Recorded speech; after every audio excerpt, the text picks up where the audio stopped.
രാവിലെ വാതിലിന്റെ അടുത്തെത്തുമ്പോ ഒരാൾ വാതിലിൽ മുട്ടുകയാണ്. വാതിൽ തുറന്നിട്ട് ചോദിച്ചു, നിങ്ങൾ ആരാണ്? ഞാനാണ് അംറ് ഇബ്നു ഉമയ്യ. എവിടെ നിന്നാണ് വരുന്നത്? മിൻ മദീനത്തി റസൂലില്ലാഹ്. അബൂ സുഫിയാന്റെ ഉള്ളൊന്ന് കാളിപ്പോയി. മുമ്പിൽ നിൽക്കുന്നതൊരു സ്വഹാബിയാണ്, അംറ് ഇബ്നു ഉമയ്യ. അംറ് ഇബ്നു ഉമയ്യ എവിടെ നിന്ന് വരുന്നു? മദീനയിൽ നിന്ന്. എന്താണ് അംറ് ഇബ്നു ഉമയ്യ നിങ്ങൾ വരാനുള്ള കാരണം? മഹാനരായ അംറ് ഇബ്നു ഉമയ്യ റളിയല്ലാഹു അൻഹു പറയുകയാണ്, അബൂ സുഫിയാൻ, മക്കയിൽ കുടിക്കാൻ വെള്ളമില്ലല്ലോ, കഴിക്കാൻ കാരക്കയില്ലല്ലോ, ഒട്ടകങ്ങൾ ചുരത്തുന്നില്ലല്ലോ, ഈന്തപ്പന കൊലയ്ക്കുന്നില്ലല്ലോ, പ്രയാസമാണല്ലോ, ക്ഷാമമാണല്ലോ. മക്കയിലെ ക്ഷാമം കാരണം ഹൃദയം പൊട്ടുന്ന ഒരാളങ്ങ് മദീനയിലുണ്ട്. മദീനയിലെ പള്ളി മെഹ്റാബിൽ നിന്നിറങ്ങിയിട്ട്, ഓ മദീനക്കാരെ, മക്കയ്ക്ക് വിശക്കുന്നുണ്ടെന്ന്, സങ്കടമുണ്ടെന്ന്, പ്രയാസമുണ്ടെന്ന് മദീനക്കാരോട് വിളിച്ചു പറഞ്ഞു. മുഹമ്മദുർ റസൂലുള്ളാഹ് സ്വല്ലല്ലാഹു അലൈഹി വസല്ലം. മക്കയ്ക്ക് വിശക്കുമ്പോ തിരുനബിക്ക് സങ്കടം വരുന്നുണ്ട്. മക്കക്കാര് പട്ടിണിയിലാകുമ്പോ തിരുമേനിയുടെ കൽബുലയുന്നുണ്ട്. അള്ളാഹുവിൻ്റെ റസൂല് സങ്കടപ്പെടുന്നുണ്ട്. സങ്കടപ്പെടുന്ന പ്രവാചകർ മദീനത്തെ പള്ളിയിൽ നിന്നിറങ്ങി നിന്നിട്ട് മദീനയിലെ ജനങ്ങളോട് പറഞ്ഞു, ജനങ്ങളെ, മക്കയിൽ വലിയ ക്ഷാമമാണ്, നിങ്ങളുടെ കൈകളിലുള്ളതെല്ലാം കൊണ്ടുവരുമോ? സ്വതക്ക തരാമോ? തങ്ങളെ കൂക്കി വിളിച്ച, ആട്ടിയോടിച്ച, കല്ലെറിഞ്ഞ് ശൈബ് അബീ ത്വാലിബിന്റെ താഴ്വാരത്ത് 3 കൊല്ലം പട്ടിണിക്കിട്ട പ്രയാസപ്പെടുത്തിയ മക്ക. ആ മക്കയ്ക്ക് വിശക്കുന്നെന്നറിഞ്ഞ നേരത്ത് മക്കക്കാർക്ക് വേണ്ടി തൻ്റെ കയ്യിൽ കിട്ടാവുന്ന ഭക്ഷണങ്ങളെല്ലാം സ്വരൂപിച്ച് ഒരു പ്രതിനിധിയെ പറഞ്ഞയച്ച നേതാവാണ് മുഹമ്മദുർ റസൂലുള്ളാഹ്. മുഹമ്മദുർ റസൂലുള്ളാഹ് റഹ്മത്തുൽ ലിൽ ആലമീൻ. മുഹമ്മദുർ റസൂലുള്ളാഹ് ബുശ്റാ ലി ഉമ്മത്തിഹി ബിറുഇയതി വജ്ഹിഹി ഹാദാ ഹുവൽ ജാഹുൽ അലീമുൽ അസിയദു യാ റബ്ബി സ്വല്ലി മുഹമ്മദി മുൻജിൽ ഖലായിഖി മിൻ ജഹന്നമ ഫീ ഗദി സ്വല്ലാ അലൈകല്ലാഹു യാ അലമൽ ഹുദാ മാനാഹ ത്വയ്റുൻ ഫിൽ ഗുസൂനി യുഗർരിദു യാ റബ്ബി സ്വല്ലി അലൻ നബി മുഹമ്മദി മുൻജിൽ ഖലായിഖി മിൻ ജഹന്നമ ഫീ ഗദി. തങ്ങളെ ആട്ടിയോടിച്ചും പട്ടിണിക്കിട്ടും തങ്ങളുടെ നാട്ടിൽ വിശ്വാസം സ്വീകരിച്ചതിൻ്റെ പേരിൽ ക്രൂരത ചെയ്തും മക്കയിൽ നിന്ന് മദീനയിലേക്ക് മടങ്ങിയ ശേഷം അക്രമങ്ങൾ അഴിച്ചുവിട്ടും നടന്ന ഒരു ജനതയ്ക്ക് കാരുണ്യം ചൊരിഞ്ഞ നേതാവ്. ആ നേതാവിൻ്റെ ആശയമാണ് ഇസ്ലാം. ആ നേതാവിൻ്റെ പാഠങ്ങളാണ് ഇസ്ലാം. അതുകൊണ്ടാണ് കാരുണ്യത്തിൻ്റെ തിരുമേനി പഠിപ്പിച്ച വർത്തമാനങ്ങൾ ലോകമാസകലം പടർന്നു കയറിയത്. ആ നേതാവിനെ ഒരു ചിത്രവും കാണാതെ നമ്മൾ സ്നേഹിച്ചത്. ഉങ്കി തസ്വീർ സീനെ മേ മൗജൂദ് ഹൈ ജിസ്നെ ലാകർ കലാമേ ഇലാഹേ ദിയാ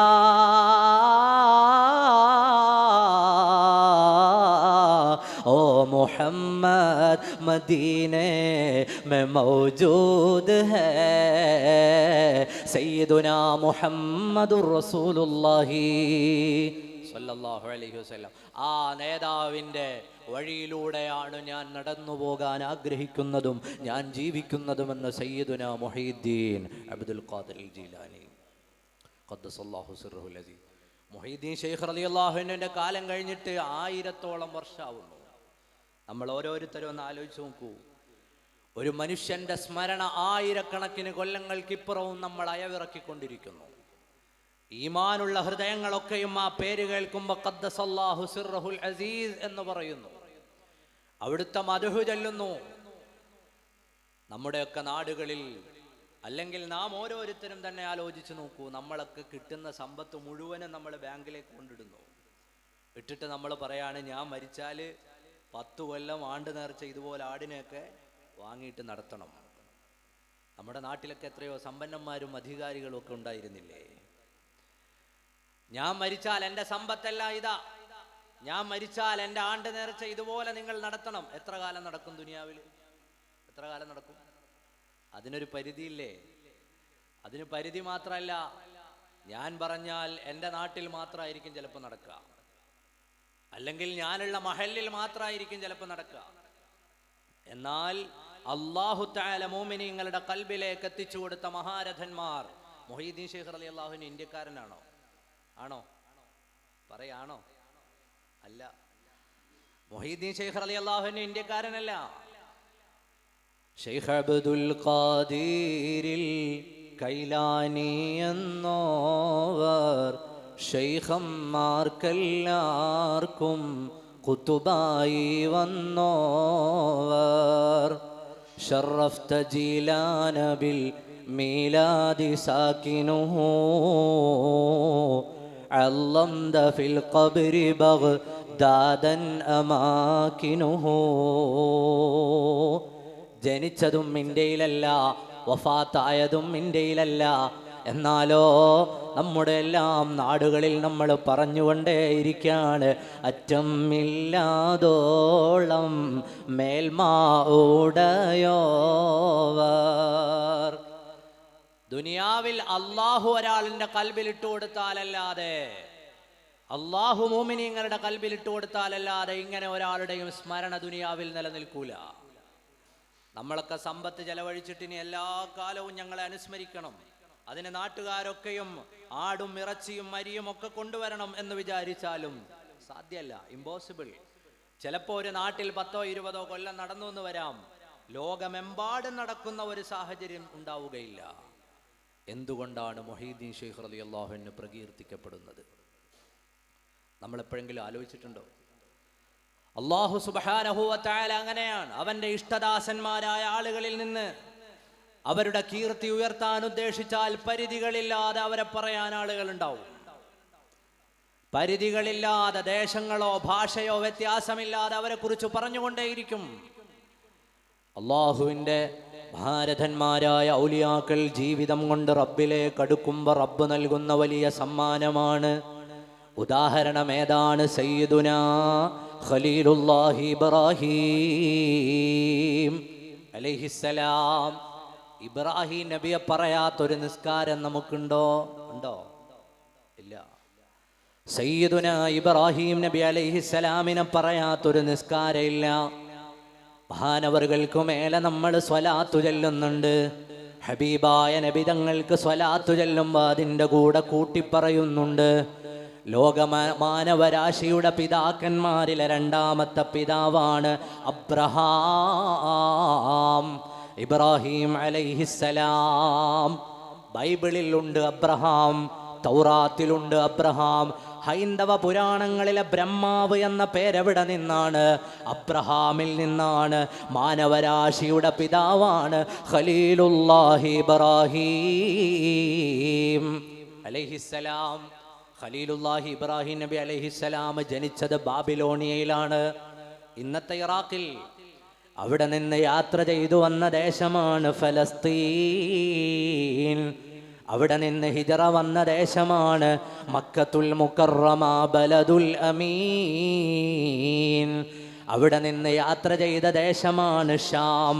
അവിടെ നിന്ന് യാത്ര ചെയ്ത ദേശമാണ് ഈജിപ്റ്റ്. അവിടെ നിന്ന് യാത്ര ചെയ്ത ദേശമാണ് കനാൻ. അവിടുന്ന് യാത്ര ചെയ്ത ദേശങ്ങളെയാണ് നാം ഇന്ന് ചരിത്രത്തിൽ വായിക്കുന്ന ഒരുപാട് പ്രദേശങ്ങളിൽ അടയാളപ്പെടുത്തപ്പെട്ട പല ദേശങ്ങളിലും നടന്നുപോയ ആളാണ് സയ്യിദുനാ ഇബ്രാഹീം അലൈഹിസ്സലാം. ഫലസ്തീനിൽ നിന്ന് മക്കയിലേക്ക് വന്നു. മക്കയിൽ നിന്ന് തിരികെ ഫലസ്തീനിലേക്ക് യാത്ര ചെയ്തു. പിന്നെയും വന്നു മക്കയിലേക്ക്. ഈജിപ്തിന്റെ ഭാഗത്തുകൂടി യാത്ര ചെയ്തു. ഓ മുഅ്മിനീങ്ങളെ അറിയുമോ, അള്ളാഹുവിന്റെ മാർഗത്തിൽ ഏറ്റവും അധികം നടന്ന കാലാരുടേതാണ്?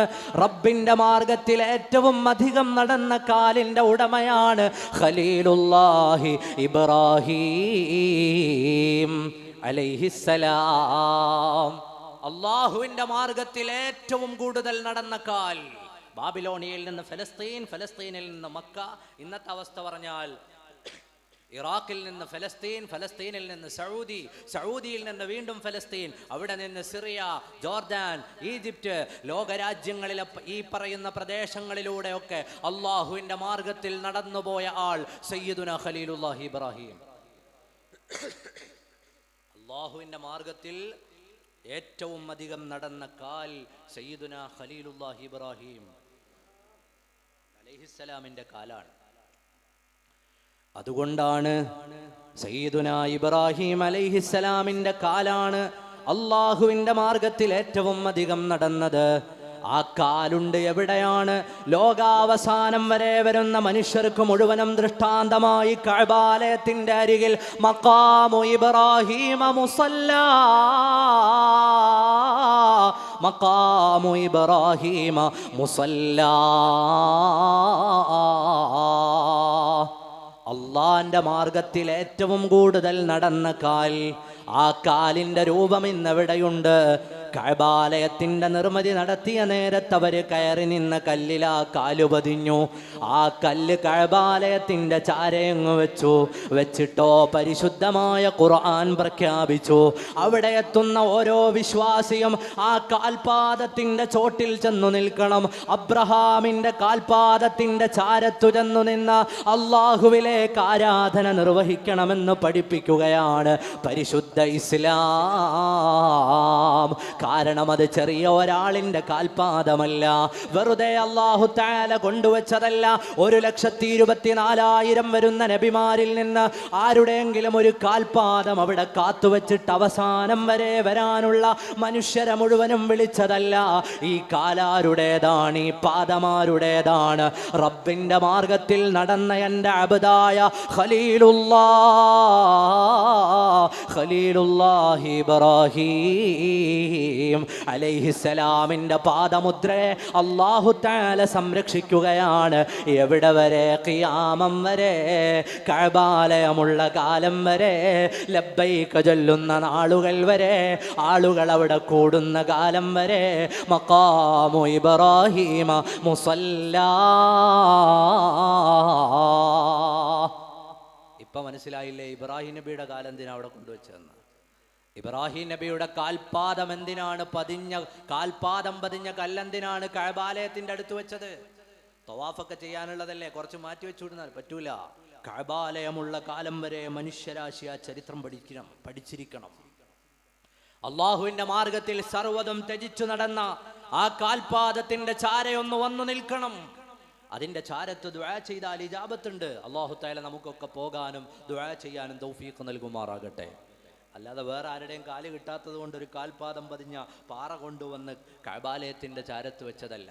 ഞാൻ പറഞ്ഞു വരുന്നത്, അള്ളാഹുവിന്റെ മാർഗത്തിൽ ത്യാഗം ചെയ്തവരെ അല്ലാഹു തആല അനുസ്മരിക്കാനും ലോകത്തിന് പഠിപ്പിക്കാനും വഴികൾ തുറന്നു.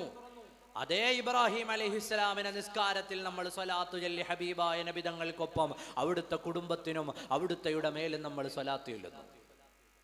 അതേ ഖലീലുല്ലാഹി ഇബ്രാഹിം അലൈഹിസ്സലാമിനെ വെള്ളിയാഴ്ചകളിൽ നമ്മൾ പള്ളിയിൽ വീണ്ടും ഓർക്കും, ഇല്ലേ? വൽ ആഖിറതു ഖൈറും വഅബ്ഖാ ഇന്ന ഹാദാ ലഫി സുഹുഫിൽ ഊലാ സുഹുഫി ഇബ്രാഹിം വമൂസ. മാനവരാശിയുടെ മഹാചരിത്രം 2 മനുഷ്യരിൽ ബന്ധിച്ചു കിടക്കുന്നു. അതിലൊരാൾ സയ്യിദുന ഇബ്രാഹിമാണ് അലൈഹിസ്സലാം, അതിൽ മറ്റൊരാൾ സയ്യിദുന നബിയുല്ലാഹി മൂസ അലൈഹിസ്സലാമാണ്. അതുകൊണ്ടാണ് എല്ലാ വെള്ളിയാഴ്ചയും മുഅ്മിനീങ്ങളാ ഓർമ്മകളെ ഇങ്ങനെ പുതുക്കുന്നത്. മുൻഗാമികളുടെ ഓർമ്മകൾ പുതുക്കുമ്പോഴാണ് നമ്മുടെ ഖൽബിൽ ഈമാൻ ഉറക്കുക. അതുകൊണ്ടാണ് പരിശുദ്ധമായ ഖുർആൻ ചരിത്രങ്ങളെ ഇങ്ങനെ പറഞ്ഞു തന്നത്. സയ്യിദുന ഇബ്രാഹിം അലൈഹിസ്സലാമിനെ പറഞ്ഞത്. ഞാൻ പറഞ്ഞു വരുന്നത്, അള്ളാഹുവിൻ്റെ മാർഗത്തിൽ ചെലവഴിച്ചവരെ, അള്ളാഹുവിൻ്റെ മാർഗത്തിൽ സമർപ്പിച്ചവരെ, അള്ളാഹുവിൻ്റെ മാർഗത്തിൽ നടന്നുപോയവരെ, അള്ളാഹുവിൻ്റെ മാർഗവുമായി ഇഴുകിച്ചേർന്നവരെ പടച്ചവൻ മറക്കില്ല. അവനാണ് നമ്മുടെയൊക്കെ കൽബിൽ മുഹീദ്ദീൻ ശൈഖ് റളിയല്ലാഹുവിനോടുള്ള മഹബത്ത് ഇട്ട് തന്നത്. നിങ്ങളൊക്കെ ഇവിടെ ഒരുമിച്ച് കൂടിയിരിക്കുന്നത് ഒരു പ്ലേറ്റ് ചോറിന് വേണ്ടിയല്ല, മുഹീദ്ദീൻ ശൈഖ് റളിയല്ലാഹുവിനോടുള്ള മഹബത്ത് കൊണ്ടാണ്. അല്ലാഹു തആല നമ്മുടെ കൽബിൽ അത് നിലനിർത്തി തരുമാറാകട്ടെ. ഹിദായത്ത് അല്ലാഹു തആല നൽകുമാറാകട്ടെ. നമ്മളൊക്കെയും ഇവിടെ ഒരുമിച്ച് കൂടിയത് ആ മഹബത്തിൽ. ആരാണ് നമ്മുടെ കൽബിൽ ആ മഹബത്ത് തന്നത്? അല്ലാഹുവാണ്. അതിന് കാരണം ഒരുപാടുണ്ട്. അബുൽ ഹസൻ അലി നദ്വി തന്റെ കിതാബിൽ എഴുതുന്നത് കാണാം, മുഹമ്മദുർ റസൂലുള്ളാഹ് സ്വല്ലല്ലാഹു അലൈഹി വസല്ലമ തങ്ങളുടെ കാലം കഴിഞ്ഞിട്ട് ഒരു മനുഷ്യനെ കൊണ്ട് കോടാനകോടി ആളുകൾക്ക് ഹിദായത്ത് കിട്ടിയിട്ടുണ്ടെങ്കിൽ ആ നാമമാണ് സയ്യിദുനാ ഗൗസ് മുഹീദ്ദീൻ അബ്ദുൽ ഖാദിറിൽ ജീലാനി ഖദ്ദസല്ലാഹു സിർറഹുൽ അസീസ്. മൗലാന അബുൽ ഹസൻ അലി നദ്വിയുടെ റിജാൽ എന്ന കിതാബിൽ കാണാം, മുഹമ്മദുർ റസൂലുള്ളാഹി സ്വല്ലല്ലാഹു അലൈഹി വസല്ലമ തങ്ങൾ പ്രബോധനം ചെയ്തതിനു ശേഷം പരിശുദ്ധമായ ഇസ്ലാം ഒരു മനുഷ്യനിലൂടെ ലക്ഷക്കണക്കിന് ആളുകളുടെ ഹൃദയങ്ങളെ സ്വാധീനിച്ചെങ്കിൽ ആ മനുഷ്യന്റെ പേരാണ് മുഹീദ്ദീൻ ശൈഖ് റളിയല്ലാഹു അൻഹു. ലക്ഷക്കണക്കിന് മനുഷ്യരെ ഹിദായത്തിലേക്ക് പിടിച്ച പേരാണ് സയ്യിദുനാ മുഹീദ്ദീൻ അബ്ദുൽ ഖാദിർ ജീലാനി. അതുകൊണ്ടാകാം അവരുടെ സ്മരണയെ എല്ലാരെ കോഴിയും കൂകിയൊടുങ്ങുമേ മുഹീദ്ദീൻ കോഴി ഖിയാമത്തോളം കൂകും എന്ന് മുഹീദ്ദീൻ മാലയിൽ കാണാം. നമ്മൾ ഈ ചരിത്രങ്ങളൊക്കെ പഠിക്കേണ്ടവരാണ്.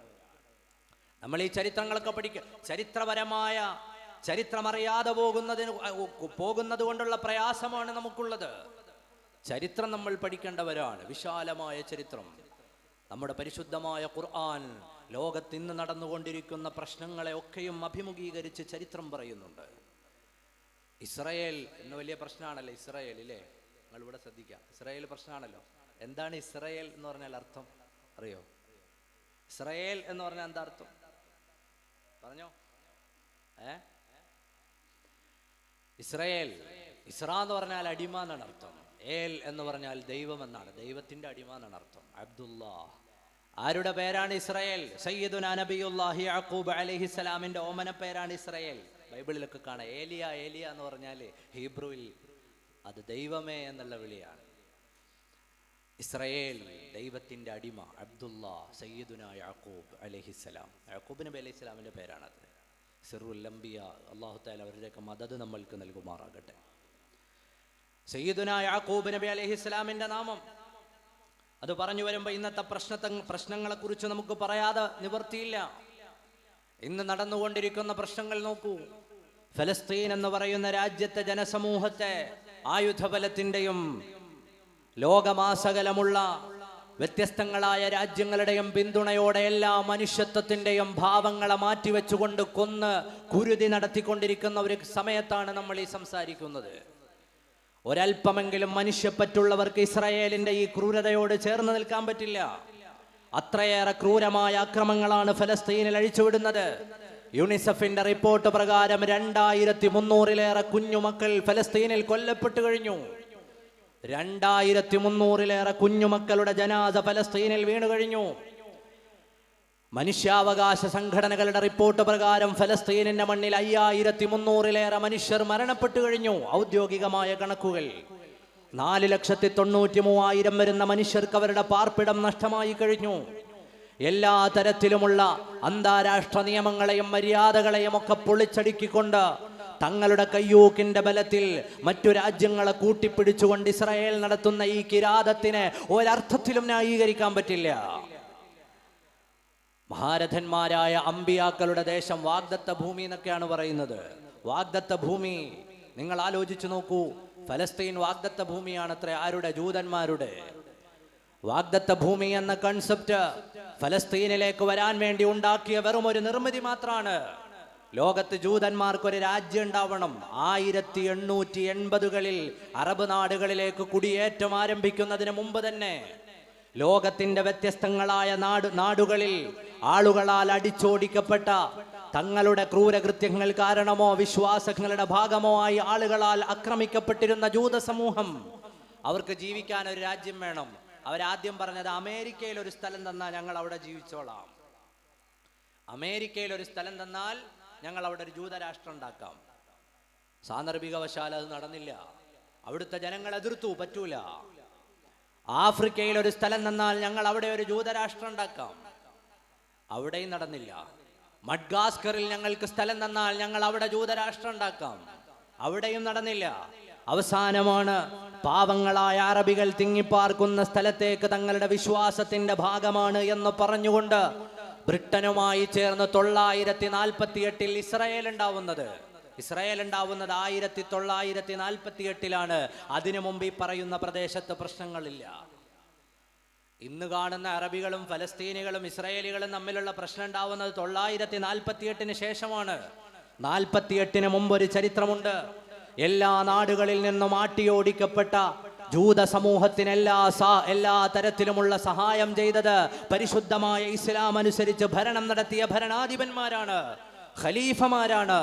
അള്ളാഹുവിന്റെ പരിശുദ്ധമായ ദീനിനെ അനുസരിക്കുകയും അതിനനുസരിച്ച് തങ്ങളുടെ നാടുകളിൽ നീതി നടപ്പാക്കുകയും ചെയ്ത ഖലീഫ ഉമർ ബിൻ ഖത്താബ് റളിയല്ലാഹു അൻഹുവിന്റെ കാലം മുതൽ 458 കൊല്ലം ഫലസ്തീനിൽ ജൂതന്മാർ സന്തോഷത്തോടെ താമസിച്ചിട്ടുണ്ട്. ഈ ചരിത്രം മറന്നു പോകരുത്. 1-2 കൊല്ലമല്ല, 458 കൊല്ലം ഫലസ്തീനിൽ ജൂതന്മാർ താമസിച്ചു. ഒരു പ്രയാസം ഉണ്ടായിരുന്നില്ല. ആ കരാറൊക്കെ നമ്മളൊന്ന് പഠിക്കണം. ഫലസ്തീൻ മുസ്ലിങ്ങളുടെ കൈകളിലേക്ക് വരുന്നത് സയ്യിദുന ഉമർ ബിൻ ഖത്താബ് തങ്ങളുടെ കാലത്താണ്. അന്ന് ജൂതന്മാരെ ക്രൈസ്തവ വിശ്വാസികൾക്ക് തീരെ ഇഷ്ടമല്ല. കാരണം തങ്ങളുടെ ദൈവമായ ജീസസ് ക്രൈസ്റ്റിനെ കുരിശിലേറ്റിയവരാണ്.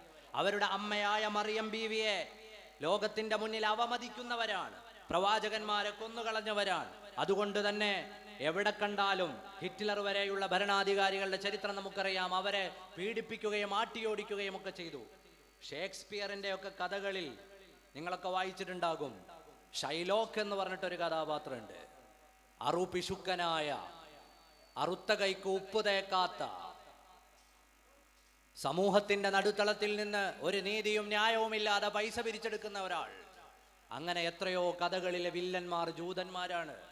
ആ ജൂതന്മാർക്ക് എല്ലാ അഭയവും നൽകിയത് ഇസ്ലാമാണ്. ആ കരാറ് ഞാൻ പറഞ്ഞു വന്നതുകൊണ്ട് തന്നെ മുസ്ലിം സമൂഹത്തെയും പൊതുസമൂഹത്തെ ഓർമ്മിപ്പിക്കാൻ സയ്യിദുന ഉമർ ബിൻ ഖത്താബ് റളിയല്ലാഹു അൻഹു ഫലസ്തീനിലേക്ക് വന്നു. ഫലസ്തീൻ തന്ത്രപ്രധാനമായ ഭൂമിയാണ്. സയ്യിദുന അബൂ ഉബൈദ ആമിർ ബിൻ അൽ ജറാഹ് റളിയല്ലാഹു അൻഹു എന്ന അവിടുത്തെ ഗവർണറാണ്. അവിടെ വന്നപ്പോ ക്രൈസ്തവ പുരോഹിതന്മാർ സയ്യിദുന ഉമർ ബിൻ ഖത്താബ് തങ്ങളെ കാത്തുനിന്നു. നമ്മുടെ ശൈലി അങ്ങനെയാണ്.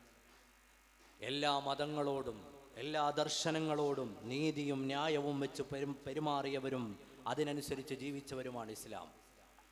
മാന്യനായ ഖലീഫ ഉമർ ബിൻ ഖത്താബ് റളിയല്ലാഹു അൻഹുവിന്റെ അരികിലേക്ക് വന്നു. അന്നത്തെ പാതിരിയായിരുന്ന നഫ്രാസിസ് പാതിരി എഴുതിയ ഒരു കരാറുണ്ട്. ആ കരാറിൽ അദ്ദേഹം ഒറ്റ കാര്യമേ പറഞ്ഞുള്ളൂ. ഉമർ ബിൻ ഖത്താബ് തങ്ങളെ, ഞങ്ങളുടെ ദേവാലയങ്ങൾ ഉൾക്കൊള്ളുന്ന, പഴയ ക്രൈസ്തവ ദേവാലയങ്ങൾ ഉൾക്കൊള്ളുന്ന പ്രദേശമാണ് ഫലസ്തീൻ. ഏതുവരെ?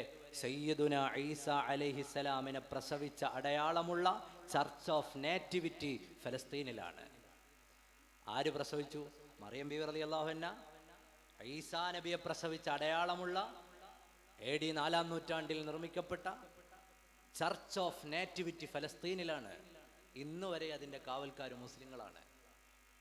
ഇപ്പൊ ഇസ്രായേൽ അക്രമം നടത്തിയിട്ട് അവിടെ ക്രൈസ്തവ ചർച്ചുകൾ പൊളിഞ്ഞു പോയിട്ടുണ്ട്. നമ്മുടെ നാട്ടിലെ ചില ആളുകൾക്ക് അതൊന്നും മനസ്സിലാവുന്നില്ല എന്നേ ഉള്ളൂ. പഴയ ക്രൈസ്തവ ദേവാലയങ്ങൾ പലതും ഫലസ്തീനിൽ പൊളിഞ്ഞുപോയി. പഴയ ദേവാലയങ്ങളുണ്ട്. സയ്യിദത്തുന മറിയം ബീവി റളിയല്ലാഹു അൻഹയുടെ ഈസാ നബിയുടെ ചരിത്രവുമായി ചേർന്ന് നിൽക്കുന്ന പ്രദേശങ്ങളുണ്ട്. ആ പ്രദേശം ഉൾപ്പെടെയുള്ളത് ഞാൻ നിങ്ങളുടെ കൈകളിലേക്ക് ഏൽപ്പിക്കുകയാണ്. നെഫ്രോസിസ് പാതിരി എഴുതിയ കരാറിൽ ഒരു വർത്താനുണ്ട്. പക്ഷേ ഈ നാട്ടിലേക്ക് ജൂതന്മാരെ പ്രവേശിപ്പിക്കാൻ പാടില്ല. ഉമർ ബിൻ ഖത്താബ് റളിയല്ലാഹു അൻഹു പറഞ്ഞു, പറ്റൂല.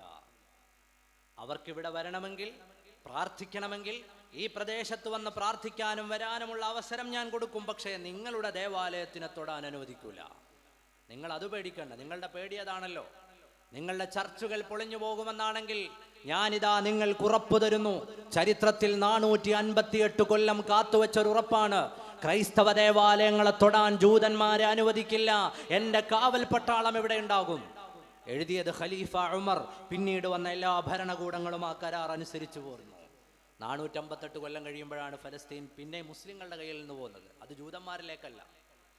ജൂതന്മാരിങ്ങനെ ഒരു സംഭവം ഉണ്ടാക്കിക്കൊണ്ടുവരായിരുന്നു. പല സ്ഥലത്തും ലോകത്ത് തമ്പടിക്കാൻ ശ്രമിച്ച് നടക്കാതെ വന്നപ്പോൾ പാവങ്ങളായ അറബികളുടെ നടുവിലേക്ക് ബ്രിട്ടനെ പൈസ കൊടുത്ത് സഹായിച്ച ജൂത കുടുംബത്തിന് ബ്രിട്ടീഷുകാരൻ എഴുതി കൊടുത്ത കരാർ, റോത്ത്ചൈൽഡ് ഫാമിലിക്ക് എഴുതി കൊടുത്ത കരാറാണ്, നിങ്ങൾക്ക് അറബികൾക്കിടയിൽ താമസിക്കാൻ സ്ഥലം ഉണ്ടാക്കി തരാം. മുഹീദ്ദീൻ ഷെയ്ഖ് റളിയല്ലാഹുവിന്റെ ചരിത്രത്തിന് ഫലസ്തീനുമായി വലിയ ബന്ധമുണ്ട്. മുഹീദ്ദീൻ ആണ്ട് നേർച്ചയിൽ എന്താ ഇത് പറയുന്നതല്ലേ, ഞാനത് പറഞ്ഞെത്തിക്കും. മുഹീദ്ദീൻ ഷെയ്ഖ് റളിയല്ലാഹുവിന്റെ ചരിത്രത്തിന് വലിയ പങ്കുണ്ട്. റോത്ത്ചൈൽഡ് ഫാമിലിയോട് പറഞ്ഞു, നിങ്ങൾക്ക് വേണ്ട സ്ഥലം തരാം. കരാർ എഴുതിയത് 917.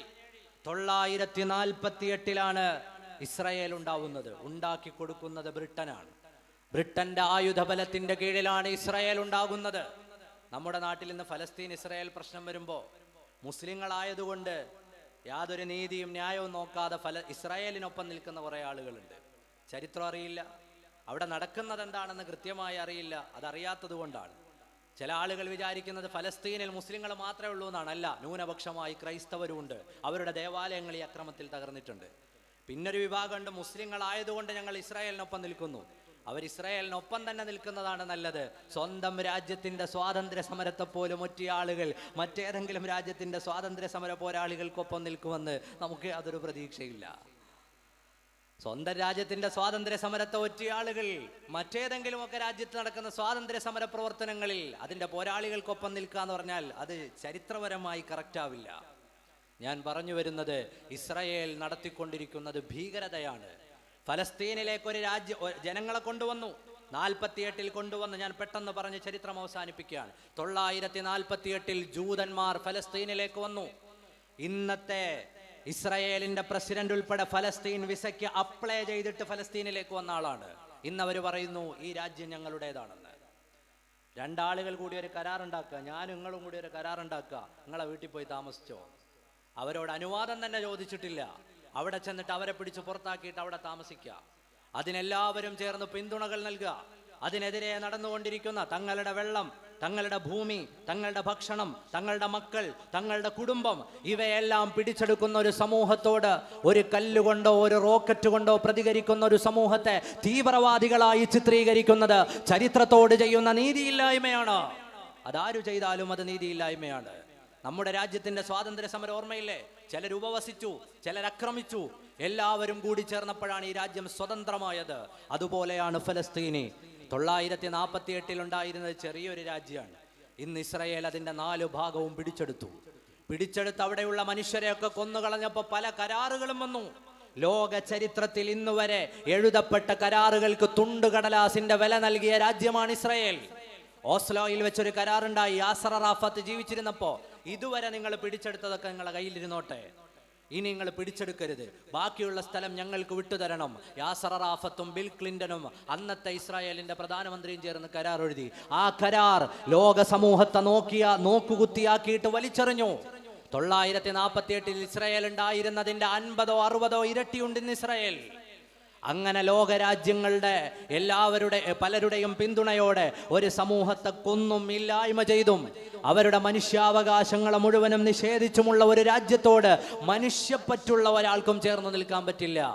അതിന് മുസ്ലിം ആകണമെന്നൊന്നുമില്ല, ഒരല്പം മനുഷ്യപ്പറ്റു മതി. അതുകൊണ്ടാണ് ആ ഭാഗം കൂടി ഞാൻ പറഞ്ഞു വെക്കുന്നത്. 938 നവംബർ 26 ഹരിജനിൽ മഹാത്മാഗാന്ധി ഒരു ലേഖനം എഴുതി. ആ ലേഖനം ഇങ്ങനെയാണ്: ഫ്രഞ്ചുകാരന് ഫ്രാൻസ് ഉള്ളതുപോലെ, ഇംഗ്ലീഷുകാരന് ഇംഗ്ലണ്ട് ഉള്ളതുപോലെ ഫലസ്തീൻ അറബികളുടേതാണ്.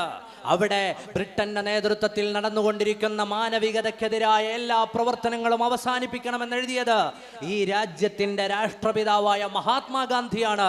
അതാണ് നമ്മുടെ ഇന്ത്യയുടെ ആശയം. പിന്നീട് എഴുതി ജവഹർലാൽ നെഹ്റു എഴുതി. അന്ന് അവിടെ നടന്നുകൊണ്ടിരിക്കുന്ന സംഭവങ്ങളെയും ചരിത്രങ്ങളെ അറിയുന്ന നിഷ്പക്ഷരായ മനുഷ്യരൊക്കെയും ഫലസ്തീനൊപ്പം ചേർന്നു. ഇന്ത്യയുടെ കഴിഞ്ഞുപോയ പ്രധാനമന്ത്രിമാരൊക്കെയും. ഞാൻ പറഞ്ഞു വരുന്നത്, നീതിയില്ലായ്മയുടെ, ന്യായമില്ലായ്മയുടെ, അന്താരാഷ്ട്ര കരാറുകളെ കീറിയെറിഞ്ഞ ഒരു സമൂഹത്തിന്റെ ഭീകരവാദമാണ് ഇസ്രായേൽ എന്ന പേരിൽ അവിടെ നടക്കുന്നത്. ആ സമൂഹത്തിനു വേണ്ടി, അവിടെ വേദന അനുഭവിക്കുന്നവർക്ക് വേണ്ടി മാനവികത നഷ്ടപ്പെട്ടിട്ടില്ലാത്തവർ പ്രാർത്ഥിക്കണം. നമുക്കും ഇന്നത്തെ വേദി അവസാനിക്കുമ്പോൾ ഫലസ്തീനിനു വേണ്ടി പ്രാർത്ഥിക്കണം. ഞാൻ ഇത്രയും പറഞ്ഞ എന്തിനാണെന്നറിയോ? ഇന്നും പലർക്ക് ചരിത്രം അറിയില്ല. ചിലർ പറയും ഹമാസ് ഉണ്ടായതുകൊണ്ടല്ലേ പ്രശ്നം ഉണ്ടായതെന്ന്. ഹമാസ് ഉണ്ടാകുന്നത് 1987 ഇസ്രായേൽ ഉണ്ടാകുന്നത് 948 948 മുതൽ 87 വരെ മനുഷ്യത്വത്തിന്റെ എല്ലാ മേഖലകളിലും മനുഷ്യത്വത്തിന്റെ ഒരു കണിക പോലും ഇല്ലാതെ കൊന്നും കൊല വിളിച്ചും പിടിച്ചടക്കിയും ഒരു രാജ്യം മുന്നേറിയപ്പോൾ സ്വാഭാവികമായി രൂപപ്പെട്ട ഒരു